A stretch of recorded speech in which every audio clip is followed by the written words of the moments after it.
तीज पर वैवाहिक जीवन में सुख, शांति और आनंद की प्राप्ति के लिए जिस कथा का पाठ किया जाता है उसका वर्णन भविष्य पुराण में मिलता है।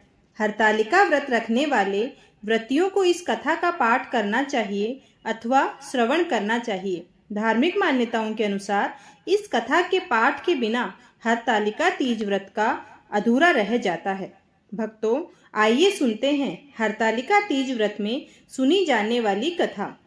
जिनके केसों पर मंदार के पुष्पों की माला शोभा देती है, जिन भगवान शंकर के मस्तक पर चंद्र और गले में मुंडों की माला पड़ी हुई है, जो माता पार्वती दिव्य वस्त्रों से तथा भगवान शंकर दिगंबर वेश धारण किए हैं, उन दोनों भवानी शंकर को मैं सत सत नमस्कार करती हूँ। एक बार कैलाश पर्वत के शिखर पर माता पार्वती जी ने महादेव जी से पूछा, हे प्रभु, मुझसे आप वह गुप्त से गुप्त वार्ता कहिए जो सबके लिए सब धर्मों से भी सरल तथा महान फल देने वाली हो। हे नाथ, यदि आप प्रसन्न हैं तो आप मुझे मेरे सम्मुख प्रकट कीजिए। हे जगन्नाथ, आप आदि, मध्य और अंत रहित हैं। आपकी माया का कोई पार नहीं है। आपको मैंने किस भांति प्राप्त किया है? कौन से व्रत, तप या दान के पुण्य फल से आप मुझको वर के रूप में मिले? प्रभु, आप कृपा करके मुझे बताइए। महादेव बोले, हे देवी, सुनिए, मैं आपके सम्मुख उस व्रत को कहता हूँ जो परम गुप्त है। जैसे तारागणों में चंद्रमा, ग्रहों में सूर्य, वर्णों में ब्राह्मण, देवताओं में गंगा, पुराणों में महाभारत, वेदों में साम और इंद्रियों में मन श्रेष्ठ है, वैसे ही पुराण और वेद सब में इसका वर्णन किया गया है। जिसके प्रभाव से तुमको मेरा आधा आसन प्राप्त हुआ है। हे प्रिय, उसी का मैं तुमसे वर्णन करता हूँ। सुनो, भाद्रपद मास के शुक्ल पक्ष की हस्त नक्षत्र संयुक्त तृतीया के दिन इस व्रत का अनुष्ठान मात्र करने से सब पापों का नाश हो जाता है। तुमने पहले हिमालय पर्वत पर इस महान व्रत को किया था, जो मैं तुम्हें सुनाता हूँ। पार्वती जी बोली, हे प्रभु, इस व्रत को मैंने किस लिए किया था, यह मुझे सुनने की इच्छा हो रही है, तो कृपा करके मुझे कहिए। शंकर जी बोले, आर्याव्रत में हिमालय नामक एक महान पर्वत है, जहाँ अनेक प्रकार की भूमि अनेक प्रकार के वृक्षों से सुशोभित है, जो सदैव बर्फ से ढके हुए तथा गंगा की कल कल ध्वनि से शब्दायमान ओम रहता है। हे पार्वती जी, तुमने बाल्यकाल में उसी स्थान पर परम तप किया था और 12 वर्ष तक के महीने में जल में रहकर तथा वैशाख मास में अग्नि में प्रवेश करके तप किया। श्रावण के महीने में बाहर खुले मास की हस्त नक्षत्र युक्त तृतीया के दिन तुमने मेरा विधि विधान से पूजन किया तथा रात्रि को गीत गाते हुए जागरण किया। तुम्हारे उस महान व्रत के प्रभाव से मेरा आसन डोलने लगा। मैं उसी स्थान पर आ पहुंचा जहां तुम और तुम्हारी सखी दोनों थे। मैंने आकर तुमसे कहा, हे वरानने, मैं तुमसे अति प्रसन्न हूँ। मांगो, तुम मुझसे वरदान में क्या मांगना चाहती हो? तब तुमने कहा कि हे देवों के देव महादेव, यदि आप मुझसे प्रसन्न हैं तो आप मेरे पति हूँ।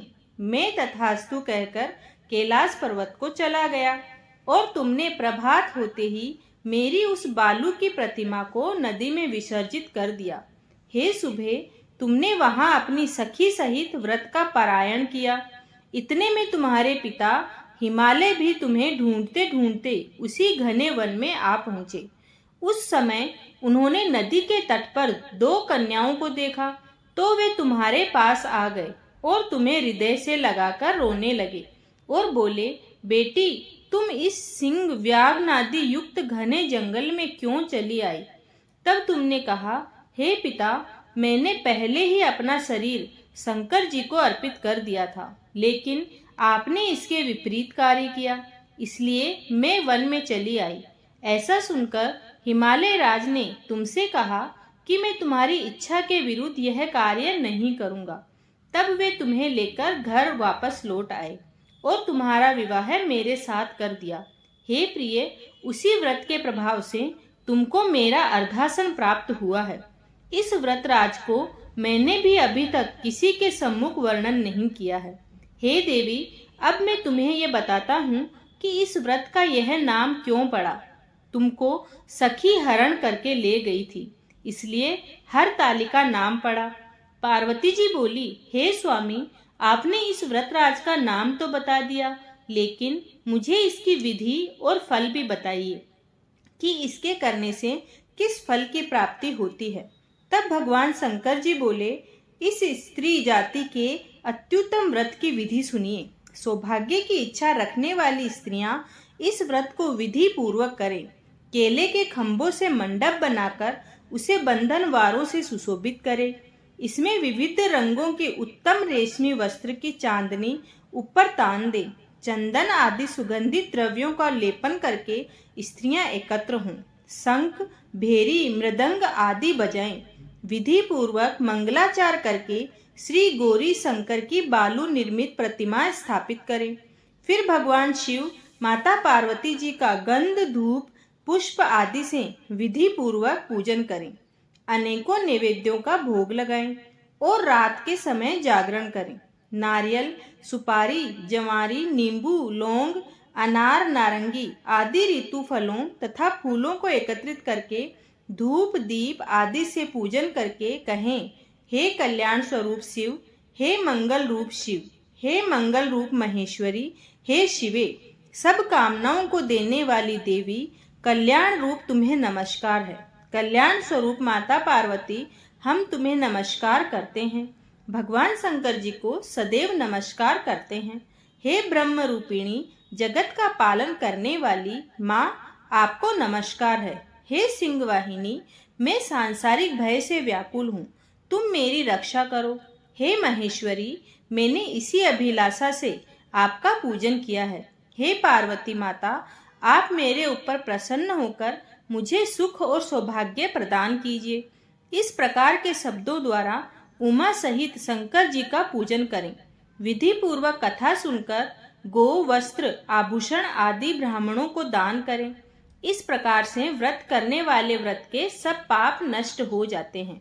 धन्यवाद।